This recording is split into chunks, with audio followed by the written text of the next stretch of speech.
بسم الله الرحمن الرحيم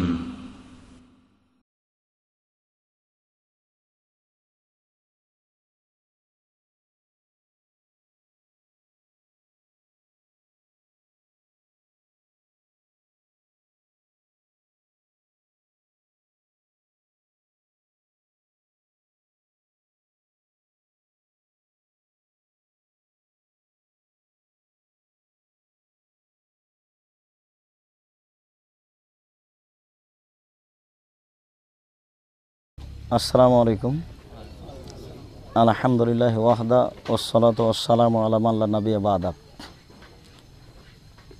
আমরা যারা এলাকাবাসী তারা অনেক দিন থেকেই প্রত্যাশায় ছিলাম যে আল্লাহ আমাদের এই জায়গাটা কবুল করে একটা দ্বীনি প্রতিষ্ঠান কবে চালু করে দিবেন। সেই প্রতীক্ষায় থাকতে থাকতে বিষয়টা এমন মনে হচ্ছিল অনেকেরই যে মনে হয় সেই দিন আর আসবে না যেদিন এখানে একটা দ্বীনি প্রতিষ্ঠান চালু হবে। এটা হয়, আল্লাহর সাহায্য আসতে দেরি হয়। আল্লাহ অনেক সময় মানুষকে পরীক্ষা করেন, মানুষকে পরীক্ষা করার পরে যখন আল্লাহ দেন তখন যা দেন তা মানুষের ধারণা আর থাকে না, ওটা তখন মানুষের ধারণার বাইরে চলে যায়। তো আমরাও মানুষ এরকমই আল্লাহর কাছে একটা আশাবাদী, বহু দিন থেকে প্রত্যাশার পরে আসার পরে আশা আকাঙ্ক্ষার পরে আমরা আজকে একটা দ্বীনি প্রতিষ্ঠান উদ্বোধন করতে যাচ্ছি। আল্লাহ আমাদের এটা কবুল করুক। আমরা প্রাথমিকভাবে আল্লাহর বিশেষ দয়ায়, এলাকাবাসীর বিশেষ দুয়ায়, মানুষের কিছু চেষ্টা ও পরিকল্পনায়, কিছু ছেলেদের আবাসিক ব্যবস্থা এবং ক্লাস করার ব্যবস্থা কিছু করে ফেলেছি আলহামদুলিল্লাহ। সময় সাপেক্ষে আমাদের আরও হবে। 3টে রুম 20 ফুট 16 ফুট, 3টে রুম আবাসিক রেডি হয়েছে আর 4টে রুম ক্লাস হিসাবে রেডি হয়েছে। আমাদের আজ থেকে নিয়ে এ মাসের 30 তারিখ পর্যন্ত ভর্তির মোটামুটি সময়। এই সময়ের মধ্যে আমরা 30টা ছেলে আবাসিক নিব ইনশাআল্লাহ। অনাবাসিক হিসাবে আশেপাশ থেকে কোনো ছেলেপিলে যদি আসে যারা চলে যাবে তাদেরকে আমাদের নিতে আপত্তি নেই, তবে আমরা কিছু মেধা পরীক্ষা করব। মেধা পরীক্ষার বিষয়টা হয়তো বা যত দিন যাবে তত কঠিন হবে। এখন প্রাথমিক হিসাবে কিছু সহজই থাকবে। তো উপস্থিত আমাদের এই 30 তারিখ পর্যন্ত সময়ের মধ্যে যদি দেখা যায় যে বেশ কিছু চলে এসেছে, 4টে রুমে তাদের হচ্ছে না ক্লাসের ব্যবস্থা, তাহলে আমরা হয়তো বা ক্লাসের জন্য আরও সময় রুম বাড়াবো ইনশাআল্লাহ। কিন্তু আমরা মোটামুটি 7ম 8ম শ্রেণী পর্যন্ত প্রস্তুতি নিয়ে আছি। আমাদের 6 জন শিক্ষক, 4 জন আরবি ইংরেজি বাংলা আর 2 জন হাফেজ। আমাদের পরিকল্পনা অনুযায়ী আরবি পড়াগুলি, বিশেষ করে কোরআন পড়া যেন খুব সুন্দর হয়, এ ব্যাপারে আমরা প্রথম থেকে খুব সোচ্চার থাকব। এটা আমরা অনেক দিন থেকে পরিকল্পনা করছি। বিশেষভাবে শিশু 1, 2 এই স্তরগুলিতেই যেন বাচ্চারা অন্তত 2 পারা মুখস্থ করে নিতে পারে এবং খুব সুন্দরভাবে পড়তে পারে। এটা আমাদের খুব জোরালো ইচ্ছা আছে। এ ব্যাপারে ভালো হাফেজের জন্য আমরা উপস্থিত প্রস্তুতি নিয়েছি, প্রয়োজনে আরও নিব ইনশাআল্লাহ। 2 জন হাফেজ আমাদের আজকে উপস্থিত আছেন। এরপরে 3, 4, 5 থেকে না উপরের অংশগুলি আরবি সহ ইংরেজির উপরে খুব ভালো চাপ দেওয়া হবে।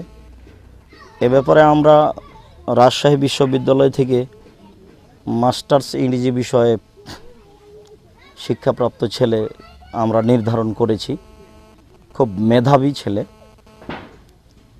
আরও সময় সাপেক্ষে আমরা বিশ্ববিদ্যালয় থেকেই ডিগ্রি অর্জন করা ইংরেজি বিষয়ের শিক্ষক নির্ধারণ করব বলে আমাদের আন্তরিক ইচ্ছা। আল্লাহ কবুল করবেন ইনশাআল্লাহ। সাথে সাথে যারা আরবি শিক্ষক থাকবেন তাদের বেশিরভাগ শিক্ষকই মদিনা বিশ্ববিদ্যালয় থেকে অথবা রিয়াদ, অর্থাৎ যাদের আরবির উপরে ভালো দখল আছে এরকম শিক্ষক আমরা নিয়ে আসবো বলে আমাদের একান্ত ইচ্ছে। আমরা আশাবাদী ইনশাআল্লাহ আল্লাহ আমাদের এই ইচ্ছা কবুল করবেন, পূরণ করবেন। তো আমরা উপস্থিত এই খোলা জায়গায় এইভাবে একটা প্রস্তুতি নিয়ে একটা পর্যায়ে চলে এসেছি। এতে আমরা বুঝতে পারছি আল্লাহ আমাদের কাজ কবুল করেছেন। আমাদের মানুষ হিসেবে ভুল ত্রুটি থাকলে আল্লাহ যেন আমাদের মাফ করেন, আর আমাদের কাজকে যেন আল্লাহ কবুল করেন। আমরা এ ব্যাপারে এলাকাবাসী, মুরব্বী যারা দূর দূরান্ত থেকে এসেছেন সবার কাছে আমাদের একটা আন্তরিকভাবে দাবি থাকছে এই যে আমাদেরকে আল্লাহর কাছের কবুলিয়ত চাইতে হবে, আল্লাহ যেন কবুল করেন। ইব্রাহিম আলাইহিস সালাম তার ছেলে ইসমাইল বাপ বেটা কাবা ঘর নির্মাণ করছেন, আর নির্মাণ করাকালীন বাপ বেটার কথা চলছে রব্বানা তাকাব্বাল মিন্না ইন্নাকা আনতাস সামিউল আলিম। কাজ করছেন আর এই কথা বলছেন, আল্লাহ করতে বলছেন, এরপরেও বারবার বলছেন যে আল্লাহ কবুল করো, আল্লাহ আমরা বাপ বেটা যে কাজ করছি এটা তুমি কবুল করো। তার মানে ওপর থেকে যদি কবুল না হয় তাহলে যে কোনো চেষ্টা ব্যর্থ হবে, আর যদি উপর থেকে কবুল হয়ে যায় তাহলে সহজ চেষ্টায় অনেক দূরে চলে যাওয়া যাবে।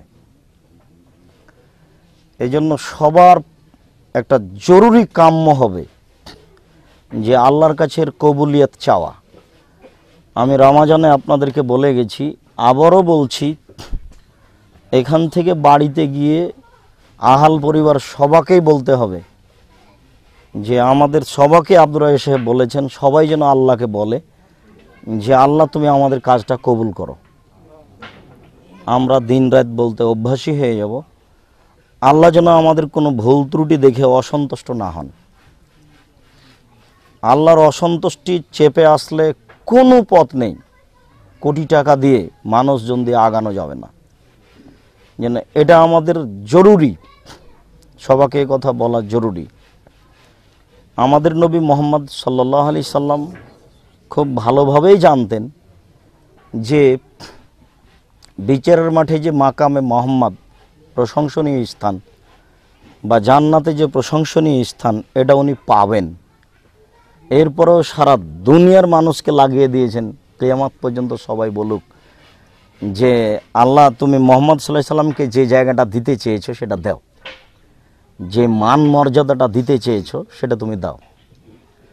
মানে কিয়ামত পর্যন্ত সমস্ত মানুষকে মোহাম্মদ সাল্লাল্লাহু আলাইহি সাল্লাম লাগিয়ে দিয়ে যেন সবাই বলো যে আল্লাহ যেন আমাকে ওটা দেয়, অথচ আমি আশাবাদী সেই জায়গা আমি পাবো। আল্লাহ সবসময় দেখতে চান যে মানুষ কি বলছে। আল্লাহ তাআলা মুসা আলাইহিস সালামকে বলছেন যে তুমি ফেরাউনের কাছে যাও, তাকে দাওয়াত দাও, সে সীমা লঙ্ঘন করেছে। তো মুসা আলাইহিস সালাম বলছেন যে আমার যে সাহস হয় না, আমার ভাইকে আমার সহযোগী করে দেন। তো আল্লাহ বলছেন ঠিক আছে দিলাম। তারপরে উনি আবার বলছেন যে আমার মুখে একটু অসুবিধা আছে, আমি স্পষ্ট কথা বলতে পারি না। তখন আল্লাহ বললেন যে ঠিক আছে তাহলে তুমি বলো রব্বি ইশরাহ লি সাদরি ওয়া ইয়াসসির লি আমরি ওয়াহলুল উকদাতাম মিন লিসানি ইয়াফকাহু কাওলি। সব কিছু করার পরে আল্লাহ বলছেন যে দুই ভাই যাও, তবে আমাকে ডাকতে অলসতা করো না, ওখানে দাও। এই কথাটা হলো জরুরি। উনি কিন্তু নবী এবং মানে খুব সম্মানী নবী, যিনি আল্লাহর সাথে কথা বলেছেন, বলতে গেলে ইনি এই মানে ব্যতিক্রম। এরপরও আল্লাহ বলছেন যে দুইজনই যাও, তাকে দাওয়াত দাও, তবে আমাকে ডাকতে অলসতা করো না। মানে ডাকতে অলসতা হলেই তার অসন্তুষ্টির কারণ থেকে যায়। আমরা যেন আল্লাহর কাছে কবুলিয়ত চাই। এলাকাবাসীর নিকটে, বিশেষ করে মুরব্বীদের নিকটে দীর্ঘদিন ধরে যে আমরা আশা আকাঙ্ক্ষায় ছিলাম, সে আশা আকাঙ্ক্ষার আমরা এক পর্যায়ে যাচ্ছি। তো আল্লাহ যেন আমাদের এটা কবুল করেন, আল্লাহুম্মা আমিন। আমরা মানুষ হিসাবে তাৎক্ষণিক যতটুকু সম্ভব আমাদের পক্ষে আমরা প্রস্তুতি নিয়েছি, বাকি প্রয়োজনে আমরা মানুষ হিসেবে যতদূর সম্ভব প্রস্তুতি নেওয়ার চেষ্টা করব। আমরা এ ব্যাপারে সোচ্চার থাকব। আল্লাহ যেন আমাদের চেষ্টা প্রচেষ্টা কবুল করেন, আল্লাহুম্মা আমিন। আমরা এখন প্রাথমিকভাবে এমনিতেই সবাই বসে এলোমেলো ছিলাম, কথা আমরা এখন শেষ করছি। জোহরের সলাতের পরে এই কথাগুলি আবারও কিছু বলবো, আর সাথে আমার আকরামুজ্জামান ভাই আছেন, হাবিব ভাই আছেন, তারা কিছু সময়ে বলবেন। তো আল্লাহ আমাদের এটা কবুল করুক, আল্লাহুম্মা আমিন। আসসালামু আলাইকুম ওয়া রাহমাতুল্লাহ। ইন্নাল হামদালিল্লাহ নাহমাদুহু ওয়া নাস্তাঈনুহু মান ইয়াহদিহিল্লাহু ফালা মুযিল্লা লাহু ওয়া মান ইউযলিল ফালা হাদিয়া লাহু ওয়া আশহাদু আন লা ইলাহা ইল্লাল্লাহু ওয়াহদাহু লা শারীকা লাহু ওয়া আশহাদু আন্না মুহাম্মাদান আবদুহু ওয়া রাসূলুহু, আম্মা বাদ। সম্মানিত উপস্থিতি, প্রশংসা আল্লাহর জন্য, শান্তি অবতীর্ণ হোক আল্লাহর রাসূলের উপর সাল্লাল্লাহু আলাইহি সাল্লাম। আজকে আমাদের ক্ষুদ্রতম মানুষ হিসাবে ক্ষুদ্রতম ডাকে আপনারা যে এতগুলো মানুষ উপস্থিত হয়েছেন, এর জন্য আমরা আন্তরিকভাবে আপনাদের শুকরিয়া আদায় করি। আল্লাহ আপনাদেরকে জাযায়ে খায়ের দান করুক, আল্লাহুম্মা আমিন। অনেক দিন আগে, প্রায় 4-5 মাস আগে এলাকায় প্রোগ্রাম করে এ রাস্তা দিয়ে হাঁটছিলাম।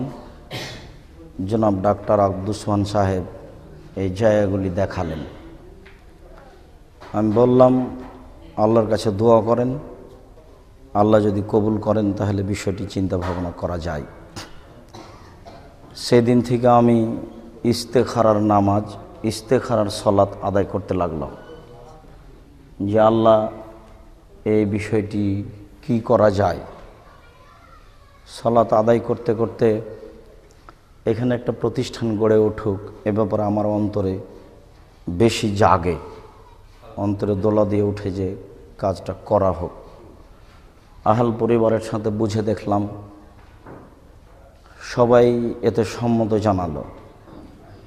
যারা পরিচিত বন্ধু বান্ধব আছে তাদের সাথে কিছু বুঝে দেখলাম, তারাও সম্মতি জানালেন। সবার সম্মতি এবং সলাতুল ইস্তেখারা, ইস্তেখারার নামাজের বিষয়টি যখন এক হয়ে গেল, তখন চিন্তা করলাম তাদের সাথে কথা বলি। কথা বলার জন্য ব্যক্তি হিসাবে এলাকাবাসী সহ বাছাই করা হলো জনাব গুলজার মাস্টার সাহেবকে। রমাজানের কয়েকদিন আগে আমরা মালদ্বীপ থেকে যে সফর থেকে ফিরে আসার দিন এখানে এসে পৌঁছিলাম। আসরের সলাতের পরে ওনার সাথে কথা হলো। কথার এক পর্যায়ে আমি বললাম যে মাস্টার সাহেব, আমার নিয়তে কোনো ত্রুটি নাই, কাজ হবে ইনশাআল্লাহ। আমার যেহেতু নিয়তে কোনো ত্রুটি নেই, কাজে আমি কাজ করতে পারবো ইনশাআল্লাহ। কাজ শুরু হবে অচিরেই। তখন আমার কথার ফাঁকে উনি বললেন যে আমাদের এমন কোনো অ্যাবিলিটি নেই যে কাল থেকে কাজ শুরু করব, তো কিভাবে হবে? তো আমি তাকে আর সরাসরি কিছু বলতে পারলাম না, কিন্তু আমি বললাম যে ইনশাল্লাহ কাজ হবে।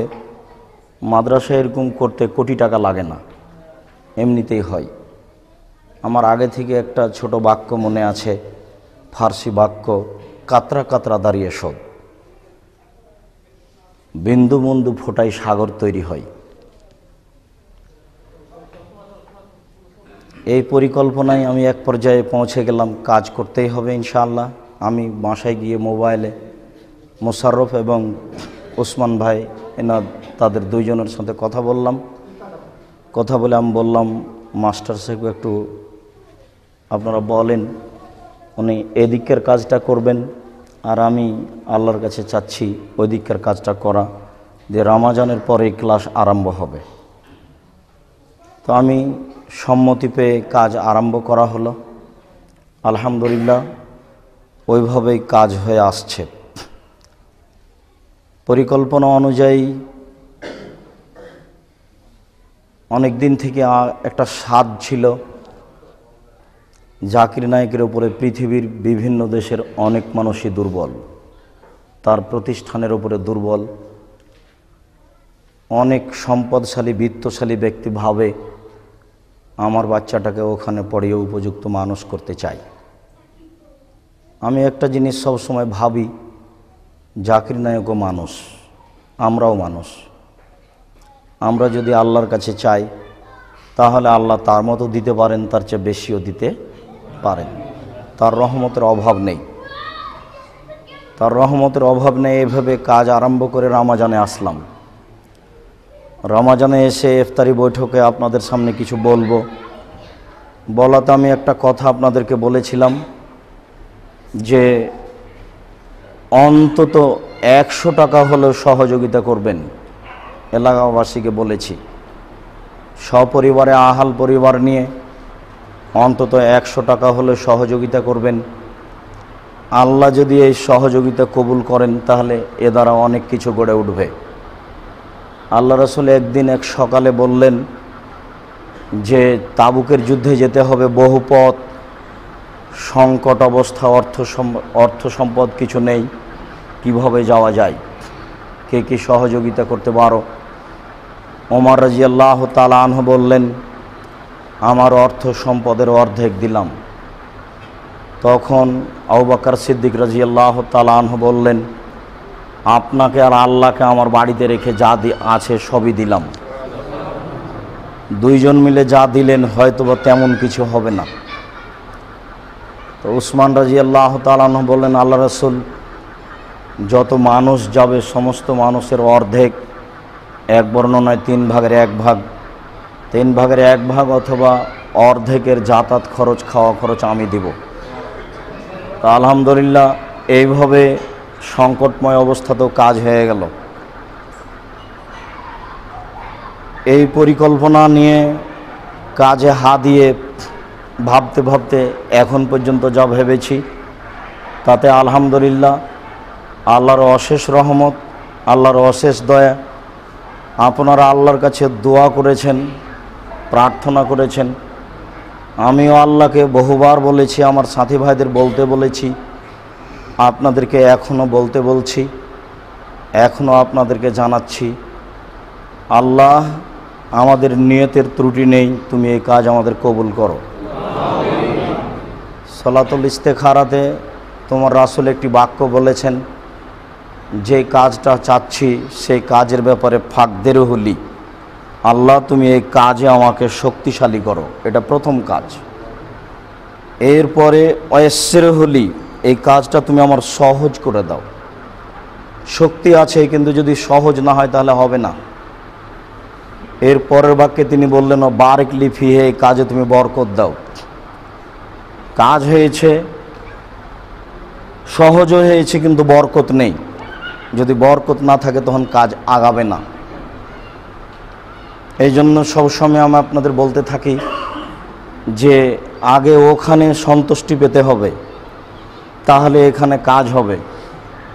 ওখানে যদি একটু পরিবেশ উল্টে যায় তাহলে সারা পৃথিবীর মানুষ জুড়ে কোনো কাজ করা যাবে না।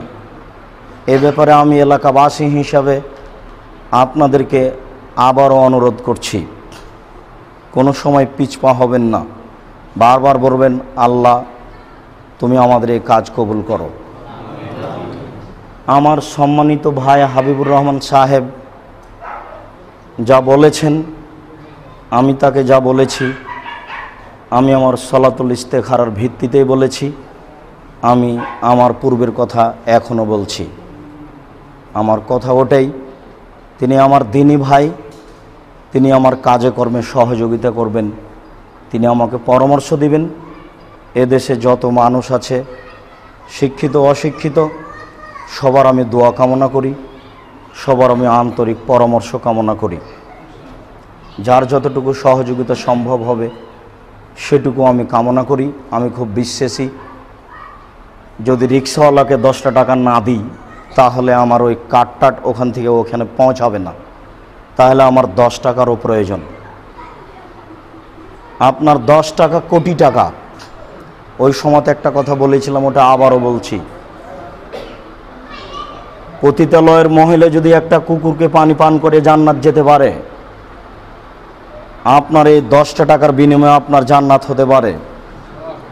কোনোদিন এই প্রতিষ্ঠানের 10 টাকা সহযোগিতা করতে পিছপা হবেন না। এই মাদ্রাসার একটা বাচ্চার ছেলের মাথায় হাত দিয়ে একটু দোয়া করতে পিছপা হবেন না। আমরা মানুষ, আমাদের যদি কোনো ভুল ত্রুটি দেখা যায় তাহলে সেই ভুল ত্রুটি নিয়ে সমাজে কথা বলার চেষ্টা করবেন না, আমাদের পরামর্শ দিবেন। এলাকাবাসীর নিকটে আন্তরিকভাবে অনুরোধ, দেশে পার্টি দল আছে, আওয়ামী লীগ বিএনপি আছে, কোনো যদি সামাজিক দ্বন্দ্ব থাকে তাহলে ওখানে রাখিয়েন।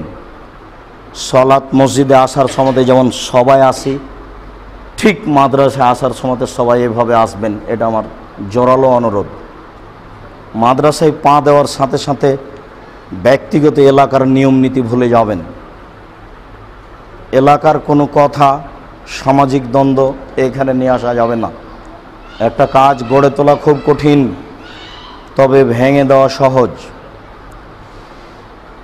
প্রতিষ্ঠান বড় থেকে বড় করার পরিকল্পনায় কাজে হাত দেওয়া হয়েছে। যেহেতু নিয়তে কোনো ত্রুটি নেই, ইনশাল্লাহ কাজ হবেই হবে। কাজ হবে ইনশাল্লাহ, এতে আমি বিশ্বাসী। কাজ হবে ইনশাল্লাহ, এতে আমি বিশ্বাসী। কাজ হবে ইনশাল্লাহ, এতে আমি বিশ্বাসী। কি হবে তা, কিভাবে হবে তা আমি জানি না, তবে পরিকল্পনা করছি। যে পর্যন্ত হয়ে গেছে এটা আমি কাজ শুরুতে ভাবিনি, এরপরে দেখছি অনেক কিছু। এরপরেও ভাবছি যে ইনশাল্লাহ সামনে ডিসেম্বরের শেষ আস্তে আস্তে 3টা রুম সহ 10টা রুমের রেখা করা আছে, বাকি 7টা রেডি করে আমরা জানুয়ারিতে 10টা রুম আবাসিক ছাত্রদের করার চেষ্টা করব ইনশাআল্লাহ। 100 জন ছাত্র আবাসিক হিসেবে থাকবে এবং এলাকার ছাত্র হিসেবে আরও যেসব ক্লাসরুম বৃদ্ধি করা লাগবে আমরা সেবা ব্যাপারে সোচ্চার থাকব। আল্লাহ আমাদের ব্যবস্থা করে দিবেন ইনশাআল্লাহ। এখন পর্যন্ত যা আমরা পৌঁছেছি তাতে 6 জন শিক্ষক আমরা উপস্থিত ক্লাস নেওয়ার জন্য ব্যবস্থা করেছি। তার দায়িত্বরত শিক্ষক, প্রিন্সিপাল বলি আর প্রধান শিক্ষক বলি, মাদানি। প্রথমে উনি লেখাপড়া করেছেন দেশে, তারপরে লেখাপড়া করেছেন মেখল পুঠিয়া চিটাগাং, তারপরে তিনি লেখাপড়া করেছেন দারুল উলুম দেওবন্দ, তারপরে তিনি পড়াশোনা করেছেন মদিনা বিশ্ববিদ্যালয়ে, তারপরে এখন তিনি বর্তমানে এক মাদ্রাসার দাওরা হাদিসের, দাওরা বোখারির শিক্ষক ছিলেন, বোখারি মুসলিমের শিক্ষক ছিলেন। আমি অনুরোধ করলাম যে আমি মদিনা বিশ্ববিদ্যালয় থেকে পড়ায় শিক্ষক দিয়ে প্রতিষ্ঠান চালু করতে চাচ্ছি। বাচ্চারা যেন শুরু থেকে আরবিতে গল্প করে, আরবিতে কথা বলে, লেনদেন যেন আরবিতে শিখে।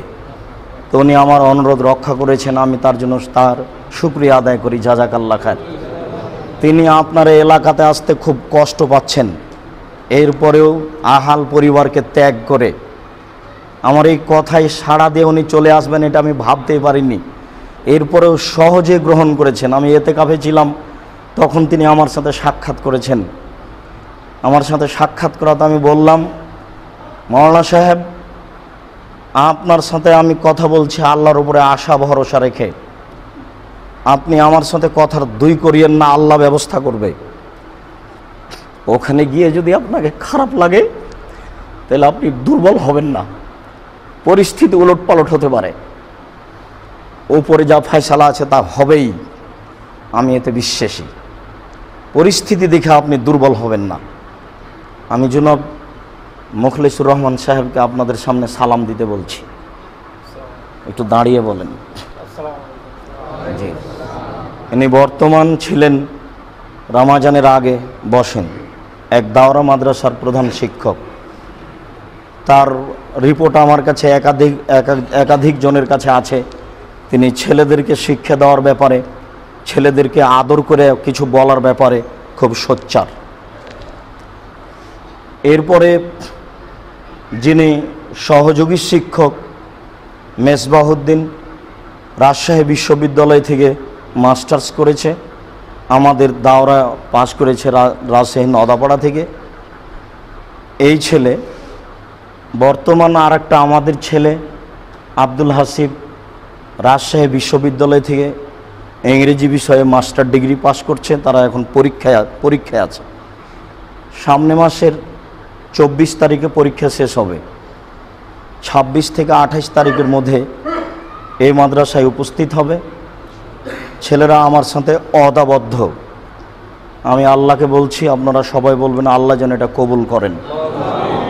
এরপরে আরও যে সবগুলো ছেলে আমাদের রাজশাহী বিশ্ববিদ্যালয় এবং অন্যান্য বিশ্ববিদ্যালয়ে ইংরেজি সাবজেক্ট নিয়ে পড়াশোনা করছে, তাদেরকে ইংরেজি সাবজেক্টে সহযোগিতা করার জন্য আমি দাওয়াত দিয়েছি। তারা সময় সাপেক্ষে আসবো বলে অদাবদ্ধ।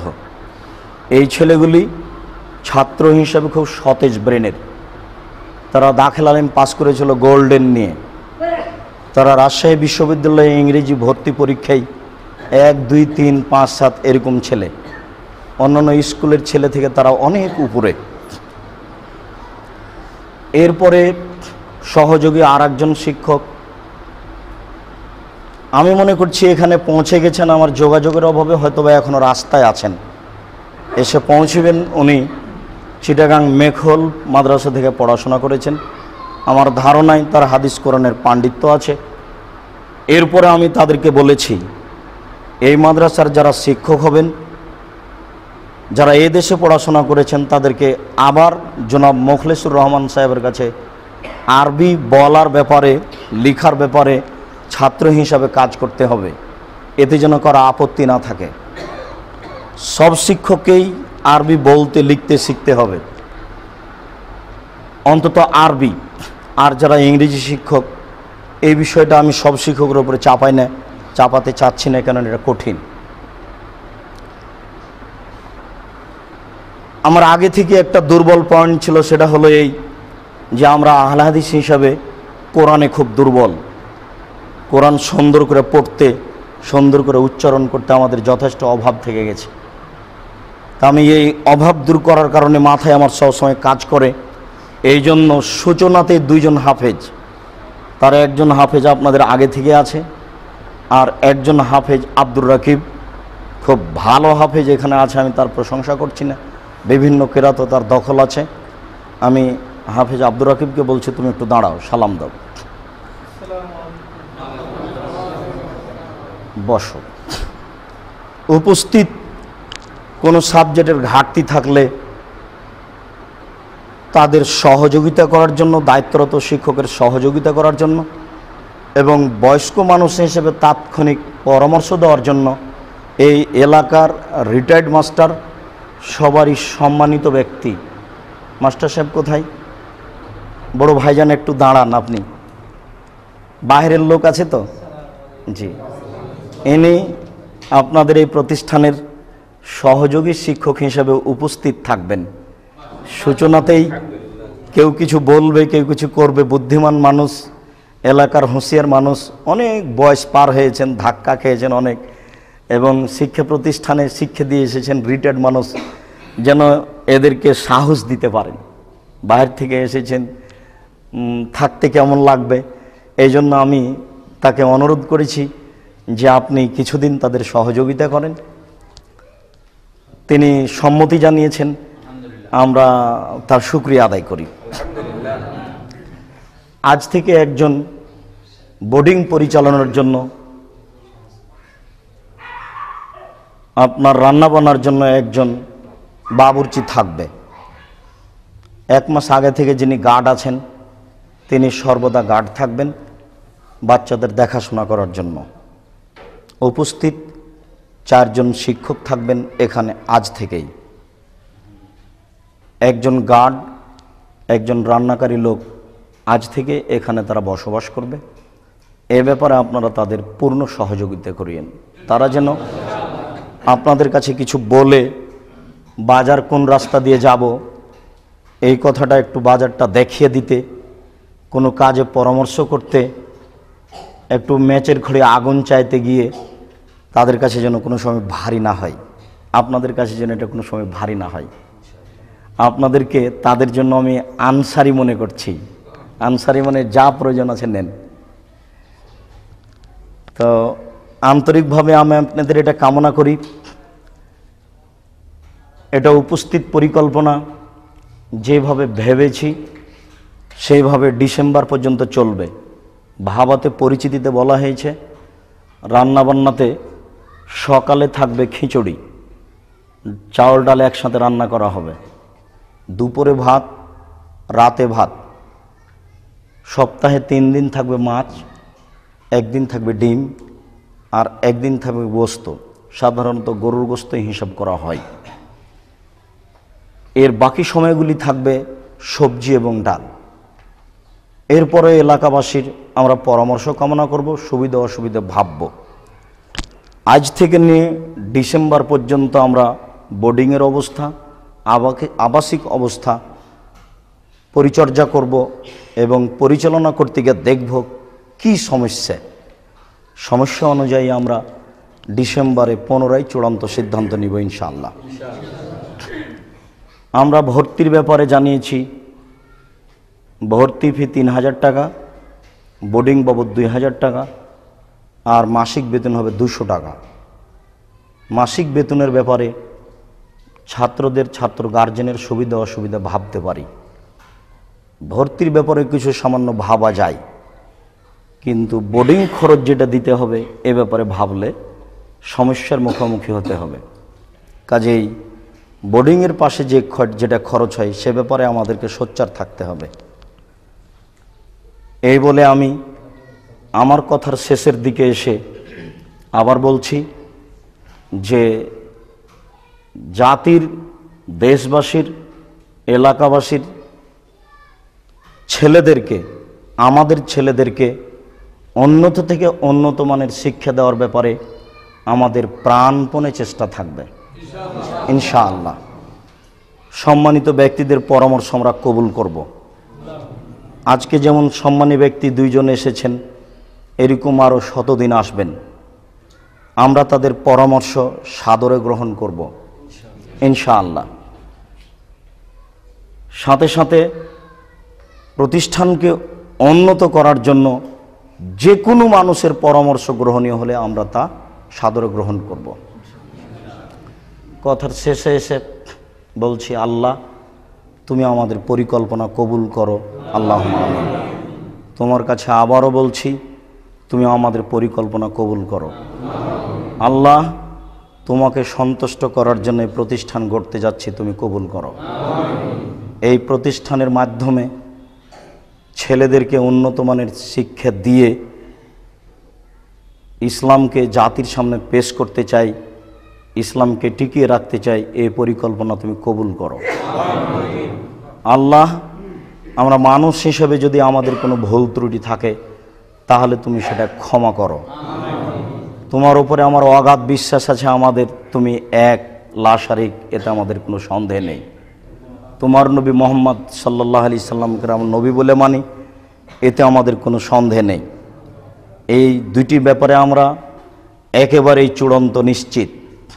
এরপরে আমরা মানুষ, আমাদের যদি কোনো পরিকল্পনায় ভুল হয়, কথাতে ভুল হয়, তাহলে তুমি সেটুকু মাফ করো, আর যেটা সহজ সেটা তুমি আমাদের সহজ করে দাও।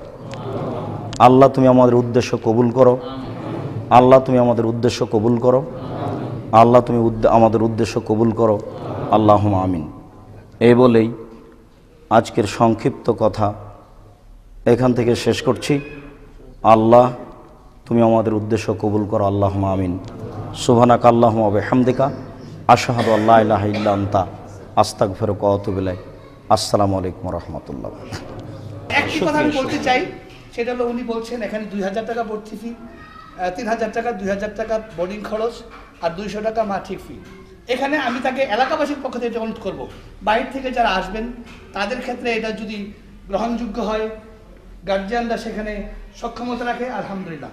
আমার এই গ্রাম পার্শ্ববর্তী কয়েক গ্রাম, সেখানে যাদের পিতামাতা দরিদ্র, তারা তো বই কিনে দিতে পারে না, তারা তো 50 টাকা স্কুলে দিতে পারে না, তাদের জন্য যদি এই শর্ত কায়েম করা হয়, আমাদের এলাকার বহু লোক ভর্তি হইতে পারবে না ইচ্ছা থাকা সত্ত্বেও, তারা গরিব থেকে আসতে পারবে না। বলছি এই ক্ষেত্রে বিশেষ বিবেচনা করার জন্য আমি এলাকাবাসীর পক্ষ থেকে প্রস্তাব পেশ করলাম। এলাকাবাসীকে লাগবে না, শুকরিয়া, জাযাকাল্লাহ খায়ের। হাবিব ভাইয়ের কথা গ্রহণীয়। জি জি ইনশাআল্লাহ, জি হাবিব ভাইয়ের কথা গ্রহণীয়। জি ইনশাআল্লাহ, অসুবিধা নেই। শুকরিয়া, জাযাকুমুল্লাহ খায়ের, ওতে আপত্তি কিছু নেই। আপনি কিছু কি বলেন? আচ্ছা, আসসালামু আলাইকুম ওয়া রাহমাতুল্লাহি ওয়া বারাকাতুহু। আলহামদুলিল্লাহি রাব্বিল আলামিন ওয়াল আকিবাতুল মুত্তাকিন ওয়াস সালাতু ওয়াস সালামু আলা নবিয়িনা মুহাম্মদ ওয়া আলা আলিহি ওয়া সাহবিহি ওয়া সাল্লাম, আম্মা বাদ। সম্মানিত সুধী, আমরা দীর্ঘক্ষণ থেকে আলোচনা শুনে আসছি। খানার খুশবু সেন্ট আসতেছে, এই জন্য আরও সমস্যা। আমি লম্বা করব না, তবে আমি সৌদি আরবে লেখাপড়ার পরে চাকরি করতাম, যেমন ভাই আমার চাকরি করছেন এমনই সেন্টারে চাকরি করতাম।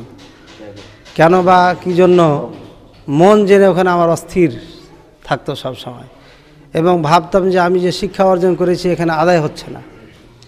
এক পর্যায়ে দেশে চলে আসলাম, আর ওই সময় দোয়া করেছিলাম যে আল্লাহ, এখানে যা করছি আর যে ইজ্জত সম্মানে আছি এর থেকে যেন ভালো কিছু পাই।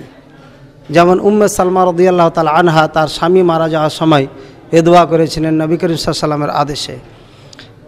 দেশে আসার পর শায়েখ বললেন, এক দাওরা মাদ্রাসার প্রিন্সিপাল ছিলাম, আর ওখানে আমি যাওয়ার পর আলহামদুলিল্লাহ ছাত্র আমরা জায়গা দিতে পারিনি, ছাত্র ফেরত দিয়েছি।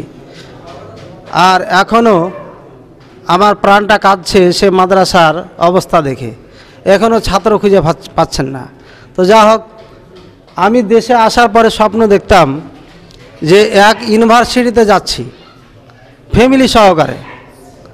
আমি আমার ফ্যামিলিকে বলতাম, এই ইউনিভার্সিটি কোথায়? আমি তো লেখাপড়া ইউনিভার্সিটি করে ফেলেছি, দ্বিতীয়বার আর মদিনা যাওয়ার সুযোগ নাই, তবে এরকম স্বপ্ন দেখছি কেন? তো হঠাৎ করে শায়েখ যখন রমজান মাসে আমাকে অফার দেন, আমি ভাবলাম ডাক্তার জাকির নায়েকের নাম যখন এখানে উচ্চারণ হয়েছে, আমার মনে হয় এই সেই ইউনিভার্সিটি। তো আপনারা মনে করিয়েন না এই লাল মাটি, এই লাল মাটি একদিন লাল স্বর্ণে পরিণত হবে ইনশাআল্লাহ। মানুষের জায়গার মূল্য হয় দুইটি কারণে, একটি প্রতিষ্ঠানের কারণে, কাবার কারণে। আজকে কাবাতে নামাজ পড়লে 1 লক্ষ রাকাতের নেকি পাওয়া যায়। ব্যক্তির কারণে নবী সাল্লাল্লাহু আলাইহি সাল্লাম যখন মদিনায় গেলেন, যেই মদিনায় অসুস্থ হয়ে যেত মানুষ, বাইরে থেকে কেউ আসতে পারত না, সেখানে আপনার নামাজ পড়লে 1000 রাকাতের নেকি পাওয়া যায়। আমি এখানে আসার পর সরাসরি মসজিদে প্রবেশ করেছিলাম, উজু করে রওনা করেছিলাম, 2 রাকাত নামাজ আমি এই জায়গাখানে পড়েছি, এই জায়গাখানে পড়েছি। আল্লাহর কাছে দোয়া করেছি, আল্লাহ যেন এই জায়গাকে কবুল করেন এবং এই প্রতিষ্ঠানকে যেন কবুল করেন। দেখবেন আপনার জন্য এটা আসলেই সৌভাগ্য যে আপনার এই জায়গাতে, আপনার এই গ্রামে, আপনার চোখের সামনে এই প্রতিষ্ঠান হচ্ছে। আপনি শুনেছেন ডাক্তার জাকির নায়েককে এক নামে চিনে সবাই, আপনার এই জায়গাকে এক নামে পৃথিবীবাসী চিনবেন ইনশাআল্লাহ। আরও সুসংবাদ আপনাদের দিতে পারি যে দেখেন, আমি যখন সেই দাওরা মাদ্রাসায় গেলাম, প্রিন্সিপাল সাহেবের সাথে বসেছিলাম, উনি এখন চলে গেছেন। কিছুক্ষণ আগে ফোন আসছিল, রিসিভ করলাম না ওনার থেকে। উনি দাওরার ছেলে হেঁটে চলে যাচ্ছে, সব থেকে ফার্স্ট বয় ছাত্র, গোটা মাদ্রাসায় ফার্স্ট হয়েছে। আমি বললাম তাল, হাতে চোখের কোনো ইশারা দিলাম না, বলছি তাল, বুঝতে পারে না, তাকাচ্ছে যে শেখ চিল্লাচ্ছেন কেন। আমি বলছি তাল, আবারও বুঝতে পারছেন না। একজন আমার শিক্ষক ছিলেন সাইডে, বলছেন তোমাকে ডাকছেন শেখ। ফিরে আসলো একজন দাওরার ছাত্র, এই কিছুদিন পরে সার্টিফিকেট নিয়ে একজন আলেম হিসাবে পরিচয় দিবে, সে তাল শব্দ জানে না, তাল মানে আসো এই শব্দের অর্থ জানে না। আর এখন মাত্র 1 বছরের একেবারে আলিফবা যারা পড়ে, এরা মাদ্রাসায় প্রবেশ করলে তাল বুঝে যে তাল মানে আসো। এক সময় আপনারা মুরব্বী যারা আছেন, ইয়ং না, আপনারাও বুঝবেন আরবি ইনশাআল্লাহ কিছুটা। আর যারা বিদেশে যান, আমার গ্রাম্য ভাষাও কিছু জানা আছে, তাদেরও সহযোগিতা করতে পারবো ইনশাআল্লাহ। আল্লাহ পাক রব্বুল আলামিনের কাছে আমি দোয়া করি যে আল্লাহ পাক রব্বুল আলামিন এই প্রতিষ্ঠানকে যেন কবুল করে নেন। আল্লাহ পাক রব্বুল আলামিন যেন এই প্রতিষ্ঠানকে কিয়ামত পর্যন্ত কবুল করে নিয়ে এই এলাকার মানুষকে উন্নত স্থানে এবং এই জায়গাকে আল্লাহ পাক রব্বুল আলামিন পৃথিবীবাসীর কাছে সুপরিচিত করে দেন। আরেকটি কথা আমি শেষে বলি, এখানে অনেক আলোচনা হয়েছে। যে আমি দেওবন্দ মাদ্রাসায় ছিলাম 4 বছর। দেওবন্দ মাদ্রাসায় এত নাম করেছে কেন? আমি আসলে নাম নিতে চাচ্ছিলাম না দেওবন্দ, কারণ আমার একটা সিডি আছে, সৌদি আরব থাকতে বক্তব্য দিয়েছি। দেওবন্দ মাদ্রাসায় যা দেখলাম, আপনি শুনবেন, একজন হানাফি, কঠোর হানাফিনকে শোনাবেন, অন্তর যদি পরিষ্কার থাকে তাহলে দেওবন্দের নাম আর নেবে না। আমি সেই দেওবন্দে দেখেছি কোনো কুমুটি নাই, 19 জন বিশিষ্ট আলেম রয়েছেন। গোটা ভারতের যারা বিশিষ্ট আলেম একেবারে থুসথুসে হয়ে গেছেন, এলেমের পাহাড়ে চূড়ায় পৌঁছে গেছেন। এরা হচ্ছে পরামর্শদাতা। বছরে 2 বার ওনারা আসেন, আর 6 মাস কিভাবে চলবে ওনারা পরামর্শ দিয়ে লিপিবদ্ধ করে চলে যান। আমি চাই শাইখের মাধ্যমে যদি এমনই হয়, ইনশাআল্লাহ এই প্রতিষ্ঠান সেই চূড়ায় পৌঁছবে, পৃথিবীবাসী এক নামে চিনবে। আর যদি আমরা নেতৃত্ব নিয়ে টানাটানি করি, দেখবেন যে ভেঙে পড়ে যাবে, খুঁজে পাওয়া যাবে না। আল্লাহ পাক রব্বুল আলামিন যেন এই প্রতিষ্ঠানকে কবুল করেন। আমরা যাকে পেয়েছি আল্লাহ যেন তার দীর্ঘায়ু করেন, এবং এই প্রতিষ্ঠান পরিচালনা যেন একেবারে 100-এর বেশিও তাকে তৌফিক আল্লাহ পাক রব্বুল আলামিন দান করেন। আমরা যারা এই দায়িত্বে এসেছি, আল্লাহ পাক রব্বুল আলামিন যেন আমাদেরকে কবুল করেন। আমাদের মাঝে কোনো ত্রুটি থাকলে সেগুলো দূরীভূত করে যেন আল্লাহ পাক রব্বুল আলামিন পুরোপুরি ইখলাস নিয়ে কাজ করার তৌফিক দান করেন। সাথে সাথে আপনাদের এবং সকলের কাছে দোয়া কামনা করছি। সম্ভবত এই আলোচনা ইন্টারনেটে যেতে পারে, সকল পৃথিবীর মুসলমানদের কাছে আমি দোয়া কামনা করছি এবং দোয়া চাচ্ছি যাতে করে আমাদেরকে সুষ্ঠুভাবে আঞ্জাম দেওয়ার এবং শিক্ষিত করে ছেলেদেরকে এখান থেকে আমরা তৈরি করে আমরা যেন উপহার দিতে পারি, এই দোয়া করছে। আবার আল্লাহ পাক রব্বুল আলামিনের কাছে ওমা তৌফিকি ইল্লা বিল্লাহ। রব্বানা তাকাব্বাল মিন্না ইন্নাকা আনতাস সামিউল আলিম ওয়া তুব আলাইনা ইন্নাকা আনতাত তাওয়াবুর রহিম। ওয়া সাল্লাল্লাহু আলা নবিনা মুহাম্মদ ওয়া আলা আলিহি ওয়া সাহবিহি সাল্লাম। আসসালামু আলাইকুম ওয়া রাহমাতুল্লাহি ওয়া বারাকাতুহু।